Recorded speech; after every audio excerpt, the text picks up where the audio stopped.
Nab.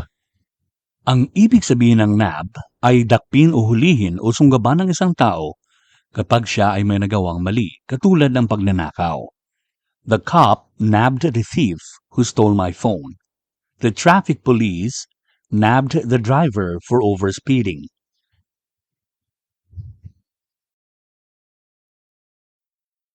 Lag. Ang ibig sabihin ng lag ay pagkahuli o pagiging huli. For example, the guy in the yellow shirt lagged behind during the race. The runner in red lagged behind the other runners.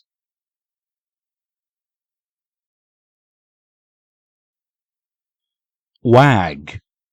Ang wag o pagkawag ay ang paggalaw o pag-ugoy parot-parito o pataas at pababa ng mabilis at maalog, katulad ng ginagawa ng mga aso sa kanilang buntot.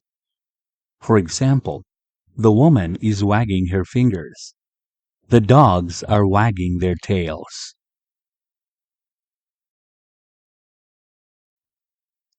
Fan.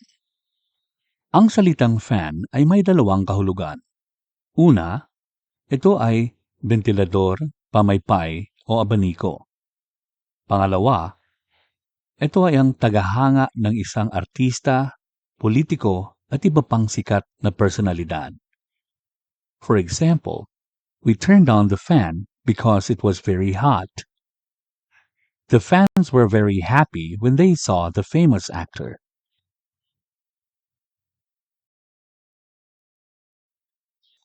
Ram. Ang salitang ram ay may dalawang kahulugan. Una, ito ay ang pag-umpog, pagsalpok o pagbunggo. Pangalawa, ito ay ang lalaking tupa.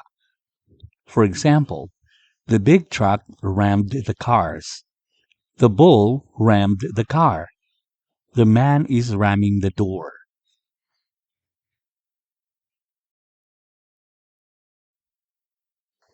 Bash. Ang bash ay may dalawang kahulugan. Una, ito ay ang pamumuna o pamimintas sa ibang tao sa pamamagitan ng masasakit na salita. Pangalawa, ito ay ang paghampas ng malakas. For example, the man bashed his head on the wall. The man bashed the table with his hands. Thousands of people bashed the singer who insulted an old man. Dash. Ang ibig sabihin ng salitang dash ay ang pagtakbo ng mabilis papunta sa isang lugar. Danny dashed to the playground. The man dashed to his house. Thatch. Ang ibig sabihin ng thatch ay bubong na pawid na gawa sa dayami, tambo o dahon ng nyog.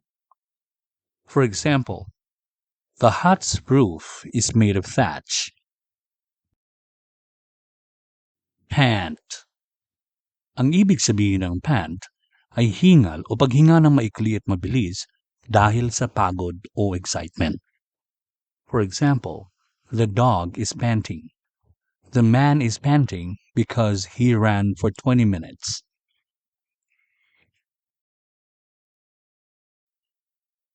Rant. Ang ibig sabihin ng salitang rant ay ang pagsasalita o pagsigaw ng mahaba sa pagalit at mapusok na paraan. Karaniwang ginagawa ito ng mga tao kapag sila ay galit na galit. For example, the man was ranting because the children were very noisy. The woman was ranting because the restroom was dirty. Damp. Ang salitang damp ay mayroong dalawang kahulugan. Una ay medyo basa o mamasa-masa. Pangalawa ay para basain ng kaunti ang isang bagay. For example, the woman's hair is still damp. The man's shirt is still damp. She damped the table with a wet towel.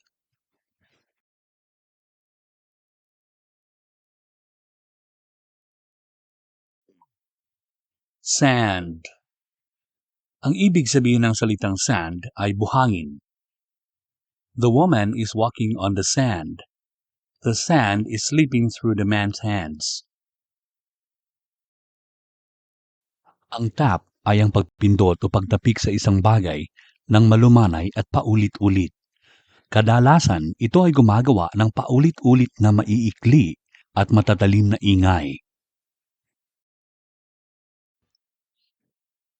Ang dam o prinsa ay isang estrukturang itinatayo upang harangin ang daloy ng tubig at ipunin ito sa isang lugar upang magamit sa iba't ibang aplikasyon. Kadalasan, ang dam ay mayroong pambihirang laki. Mayroong iba't ibang dahilan para magtayo ng isang dam. Maaari itong gamitin bilang imbakan ng tubig para magamit ng mga tao.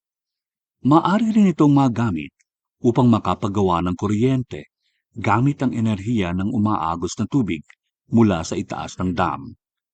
Ang tubig na naimbak ay maaari ring gamiting pangrasyon sa patubig ng mga pananim sa pamamagitan ng mga irigasyon.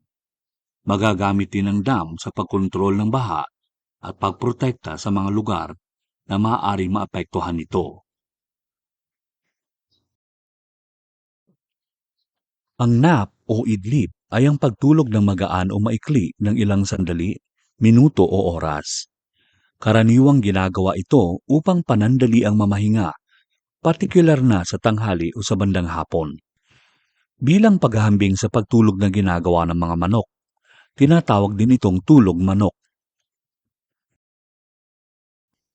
Ito ay isang kagamitan sa bahay na karaniwang pinaglalagyan ng iba't ibang bagay katulad ng mga sapatos, damit, mga gamit sa kusina at iba pa. Ang rag o basahan ay isang piraso ng tela na kadalasang gulagulanit na at ginagamit sa paglilinis at pagpupunas. Ang jack ay isang kagamitan na inilalagay sa ilalim ng mabibigat na bagay tulad ng mga sasakyan upang maiangat ito sa lupa. Karaniwang ginagamit ang jack upang iangat ang sasakyan para tanggalin ang mga gulong. Ang sack o sako ay isang malaking bag na gawa sa matibay na tela, papel o plastik. Ito ay ginagamit na imbakan o lalagyan ng iba't ibang bagay kagaya ng bigas, asukal, mga gulay at iba pa. Ang ibig sabihin ng mad ay galit o hindi nasisiyahan. Karaniwang nagagalit ang isang tao kapag may nangyaring hindi maganda o hindi niya nagustuhan. For example, my teacher was mad at me because I lied.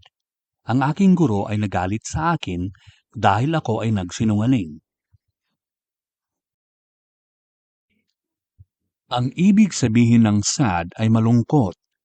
Ito ay ginagamit upang ilarawan ang isang pakiramdam ng kalungkutan na kadalasang dumarating dahil may masamang nangyari. Halimbawa, malungkot si John dahil nawala ang kanyang laruan. John was sad because his toy was lost. Ang naging ay madalas pagalit at labis na pamumuna, paghahanap ng kamalian, pagrereklamo o pagtatampo na hindi na makatwiran. Ito rin ang patuloy at walang humpay na pangungulit para gawin ng isang tao ang isang bagay na hindi niya pa nagagawa o ayaw niyang gawin.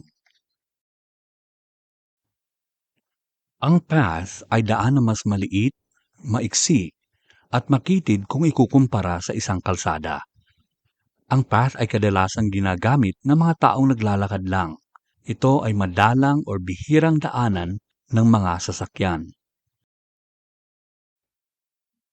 Ang bark o tahol ay ang magaspang at malakas na ingay na ginagawa ng aso at iba pang mga hayop.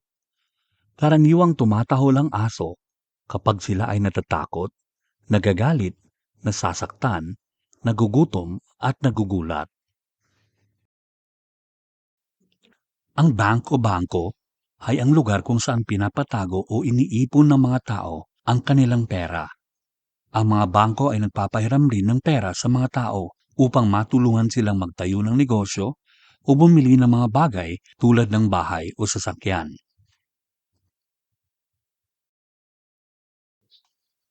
Ang bang ay ang malakas na paghampas o pagbagsak ng isang bagay. Ito ay gumagawa ng malakas na ingay katulad ng naririnig natin kapag ang pinto ay isinasara ng napakalakas o pabagsak. Ang bath o ligo ay ang paglinis ng ating katawan sa pamamagitan ng paghugas o pagbabad ng buong katawan. Ito ay ginagawa natin para matanggal ang dumi, lupa, alikabok at mga mikrobyo. Karaniwan tayong gumagamit ng tubig, sabon at shampoo sa paliligo. Ang fangs o pangil ay ang mga mahahaba, malalaki at matatalas na ngipin ng mga aso, pusa, tigre, ahas at iba pang mga hayop. Ang mga fangs o pangil ay karaniwang nasa harap na bahagi ng bunganga.